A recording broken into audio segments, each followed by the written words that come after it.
Hi, welcome all. Today we are going to discuss hyperbolic orbits.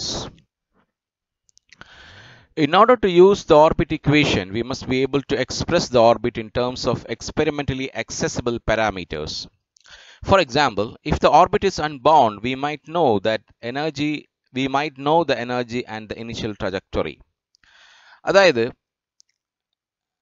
Orbit equation നമ്മൾ ഉപയോഗിക്കണമെങ്കിൽ അത് നമ്മൾ experimentally accessible parameters ആയ നമ്മുടെ ഓർബിറ്റലിന്റെ major axis length, semi-major axis length, semi-minor axis length, or the orbital radius, angle, ഇതുപോലെയുള്ള accessible parameters express ചെയ്യണം. അത് മാത്രമല്ല, if the orbit is unbound, ഇപ്പോൾ ഓർബിറ്റ് അൺബൗണ്ട് ആണോ ബൗണ്ട് ആണോ എന്നുള്ള കേസ് നമുക്ക് എന്ത് ചെയ്യാം അറിയാമെങ്കിൽ അതിൽ നിന്നും ഏകദേശം എനർജി നമുക്ക് ഗസ് ചെയ്യാൻ പറ്റും, എസ്റ്റിമേറ്റ് ചെയ്യാൻ പറ്റും. In this example, we shall show how to relate some experimental parameters to the trajectory for the case of a hyperbolic orbit. ഒരു hyperbolic orbitന്റെ കേസ് വരുന്ന സമയത്ത്, that means the third case in the previous video, the results, how we can correlate these results in the case of a hyperbolic orbit to the real parameters. These results could apply to the motion of a comet. We can apply the results of this video to the comet, moving planet, or an electron moving around the nucleus. Let the speed of this body, which is the center of reduced mass, mu, is v0 at the far distance from this origin. That means where we have the first body of the sun, and consider this is the sun Earth system. So at very far away distance, we have the velocity v0, and having the track along the direction of velocity, I am drawing a line which is dotted line. So in order to understand the impact parameter, that means near the colliding point, near the sun, the distance between the initial path, the perpendicular distance between the initial path and the distance of the sun is given by the impact parameter. So the impact parameter is the perpendicular distance between the tracks of this initial track of the planet and the distance of axis of the sun. So from this figure it is clear, this is the impact parameter. This is the reduced mass, this is the velocity. This planet or the body which is moving in this orbit is given by L is equal to mu v0b. That means it is coming from the equation mvr, mass, velocity, and the radius of the orbit. And the energy is given by half mv square, that is half mu v0 square.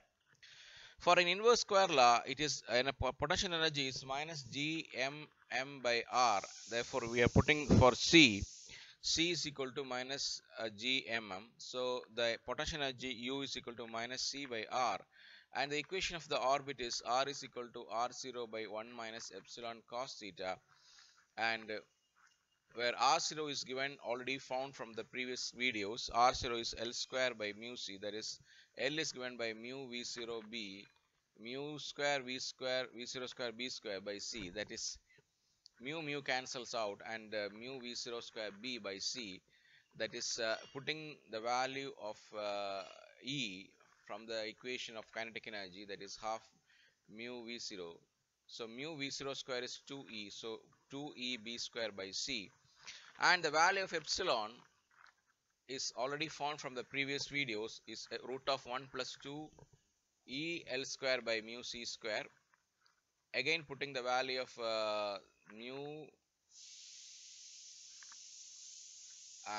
we will get the value from this equation 2e b by c.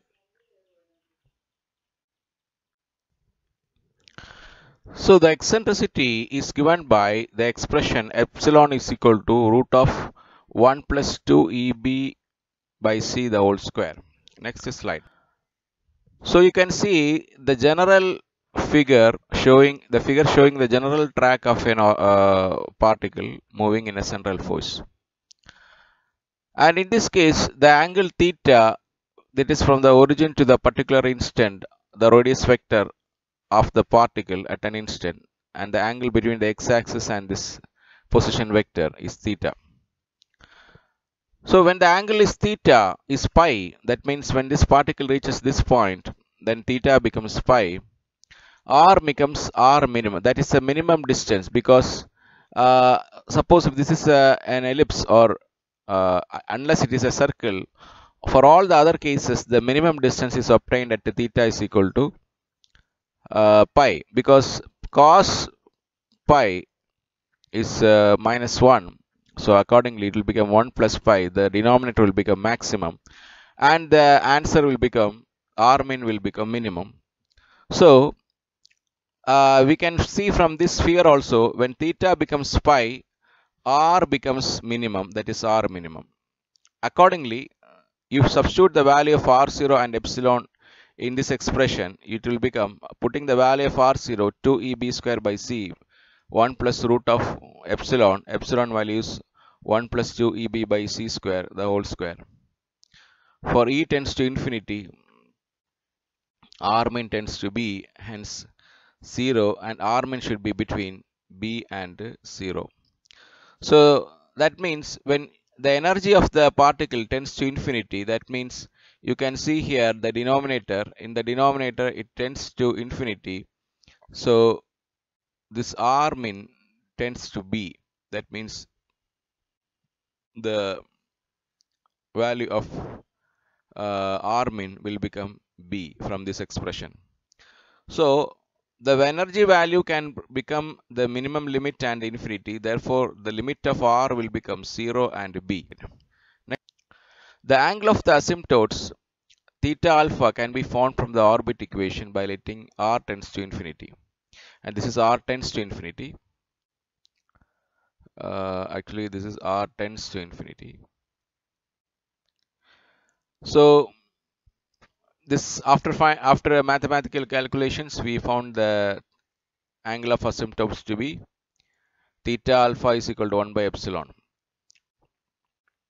So this is the track at the far point, and these two tracks, which is dotted lines, meet at this point. So the angle between these two tracks, that means the angle between this tracks at the far points, that is calculated to be, if that is pi minus 2 alpha. So this is the angle of asymptotes. So the angle, total angle is 2 theta. That 2 theta is this angle. So if I subtract this pi, this 2 theta from this pi, so you'll get pi minus 2 theta. So the reflection angle phi approaches 180 if this EB by C square, C the whole square, the term is very less than 1. So if it is very less than 1, and this phi tends to pi, that means the angle phi approaches 180 degree. That means this 2 theta tends to 0. Rutherford's classical experiment theta alpha tends to 0, the atom model, the phi tends to pi, nuclear model of the atom, shown that the fast alpha particles, that means Rutherford did an experiment using a gold foil and fast alpha particles, and they are allowed to hit on a nucleus, on different nucleus, and the alpha particles are detected using detectors at various angles on the other side of the gold foil.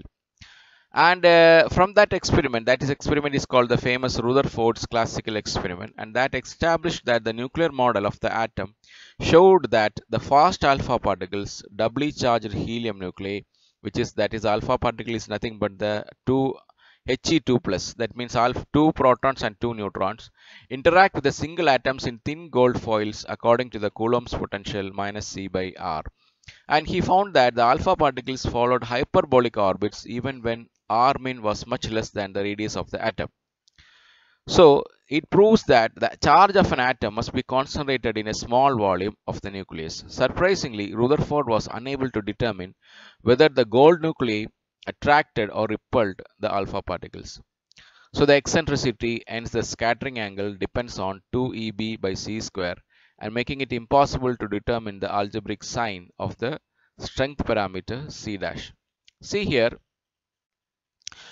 we are going to just comment about the results of the Rutherford's experiment. While he was doing the Rutherford's experiment, he found that these alpha particles, after scattering from the gold nuclei, they are going in a hyperbolic paths, even when the r min was much lesser than the radius of the atom. That means the angle, the distance between the target nucleus and the incident alpha particles was much lesser than the radius of the atom. That means even the alpha particles was able to more come closer to the nucleus, and that means the alpha particle could able to penetrate inside the atom with their high velocities, and that proves that the charge of the atom must be concentrated in a very small volume inside the atom, and that is what we call as nucleus. But the Rutherford was not able to determine whether the gold nuclei attracted or repelled the alpha particles. You can see here repulsive, this because both the attraction and repulsion will produce hyperbolic paths, and Rutherford could not detect whether that was attractive or repulsive. That means the force between the alpha particles and the gold. So these elliptical orbits are more important, as it is worth looking at their properties in more detail. The orbit equation is r is equal to r0 by 1 minus epsilon cos theta. You can see here the minimum value of r occurs at theta is equal to pi. That means when theta is pi, that is minus 1, so it will become 1 plus epsilon. So the denominator becomes maximum and r becomes minimum. At the same time, if cos theta is 1, so it will become 1 minus epsilon. That means r is maximum. This is minimum. The denominator is minimum, r is maximum. So this is what you can see here. The eccentricity changes as the value of r changes. This in this case r max and r min, as we see from the last case. So the length of the major axis is the sum of these two distances, and that is r0 into 1 plus 1 by epsilon plus 1 by 1 minus epsilon. If you add these, you will get 2r0 by 1 minus epsilon square. And expressing r0 and epsilon in terms of E, L, mu, C from the previous equations, that will give r is equal to, A is equal to 2r0 by 1 minus epsilon. And putting the value of r0 and epsilon from the previous slides, we can get the value as 2l square by mu c 1 minus of 1 plus 2e l square by mu c square. These values are substituted from the previous slides, because we already found the value of these quantities r0 and epsilon. So finally it will becomes, it simplifies to c by minus c. So the length of the major axis is independent of the angular momentum of the particle. Orbits with the same major axis have the same energy. For instance, all the orbits in the sketch corresponds to the same value of E. You can see here, these are all different orbits, but even though the orbits are different, the angular momentum are different, but the energies are different, because all these orbits have the same major axis. The length of the major axis is same. So this is the length of this major axis, this is the length. So if all these cases, only the shape of the orbit is different, which is due to the different eccentricity, but the different angular momentum, but the energy remains the same. So the ratio of the r max to r min, maximum distance to the minimum distance, is given by r max is r0 by 1 minus epsilon by r0 by 1 plus epsilon. So we'll get 1 plus epsilon by 1 minus epsilon. And from here we can see when epsilon is near 0, r max by r min is approximately 1. That means when this is approximately 0, you can neglect, we can take this as 1, because 1 is very large compared to epsilon. Again, 1 by 1 is 1, and that means the ellipse is nearly circular. That means when epsilon is nearly near to 0, that means the orbit will become circular. That means the elliptical orbit will become circular orbit. When epsilon is near 1, the ellipse is very long, very elongated. So when it is 1, that means 1 plus 1 is 2. This 1 minus 1 is nearly very small value. So this ratio will become very large value. The shape of the ellipse is determined entirely by epsilon. R0 value only supply. You can see here the values of epsilon for different cases, the shape of the orbits for different cases of epsilon, that is when epsilon is 0 you'll get a circle, epsilon is some 0.6 you'll get somewhat ellipse. Again if it is increase, again more elliptical. Depends, the value of the r min and r max changes, but the sum of these two will remain constant because the length of the major axis is constant. And the eccentricity values of different planets are given in this table. This table the table reveals that the Ptolemaic theory of circles moving on circles was reasonably successful in dealing with the early observations. All the planetary orbits except those of Mercury and Pluto have eccentricities near zero, and they are nearly circular. Mercury is never far from the Sun and is hard to observe, and Pluto was not discovered until 1930, so that neither of these planets was an impediment to the Ptolemy's. Mars has the most eccentric orbit of the easily observable planets, and its motion was a stumbling block to the Ptolemaic theory. Kepler discovered his laws of planetary motion by trying to fit his calculations to Brahe's accurate observation of the Mars orbit. So these are the main conclusions from the table, which for the values of the eccentricity for the different planets, and this provides a major